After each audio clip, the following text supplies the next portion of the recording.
What's up, guys, and welcome back to The Split with Legit.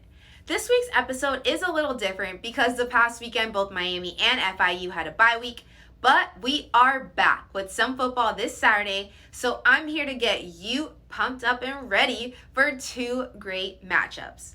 Now, let's talk Canes football. The newly ranked number 7 Miami Hurricanes are 3-0 and 2-0 in conference play. Although they are coming off of a high after spanking Florida State 52-10, the Canes have their biggest test of the season upon them, the Clemson Tigers. The Tigers currently sit at the top of the leaderboard and are also undefeated like the Canes.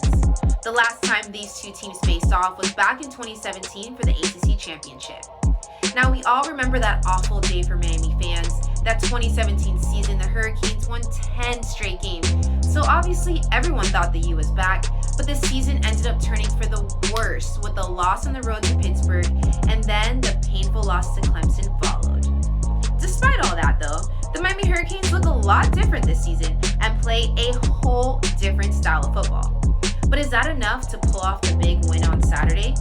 Honestly, I'm just hoping and praying these boys are ready to shock the world, even if all odds are stacked against them. So here are some ways I think that they can be competitive.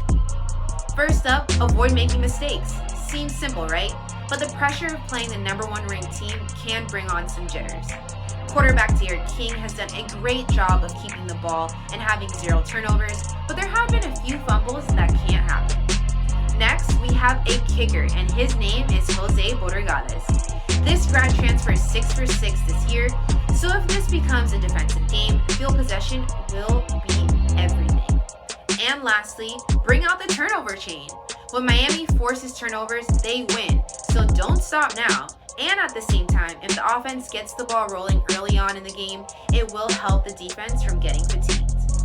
Now make sure to tune into this week's game as the Canes travel to Death Valley to face off against Clemson for another primetime game at 7:30 p.m. on ABC and another college game day showcase. Now let's talk some FIU football. Coming off of their first loss of the season against the Liberty Flames, followed by a bye week, the Panthers enter into their homecoming week, which will conclude with a Conference USA face-off against the Middle Tennessee Blue Raiders. FIU has hosted several virtual homecoming events for students and alumni all week long and will be allowing a limited number of students to physically attend the season opener at the Cage. Now, the Blue Raiders currently own a 10-5 advantage in the all-time series between the two teams, including a 50-17 win at home last season. And thanks to COVID, FIU has only played 1 game so far, while Middle Tennessee has already played 4 games. Both teams are looking to gain their very first win of the season, so it's really just a matchup of winless teams. Now make sure to tune into this week's game as the Panthers take on the Blue Raiders at 4 p.m. on ESPN, making it another national debut for FIU. Alrighty, that's all I have for you guys this week. Feel free to leave your predictions for each game in the comments below. And once again, thanks for watching, and I'll see you guys next week.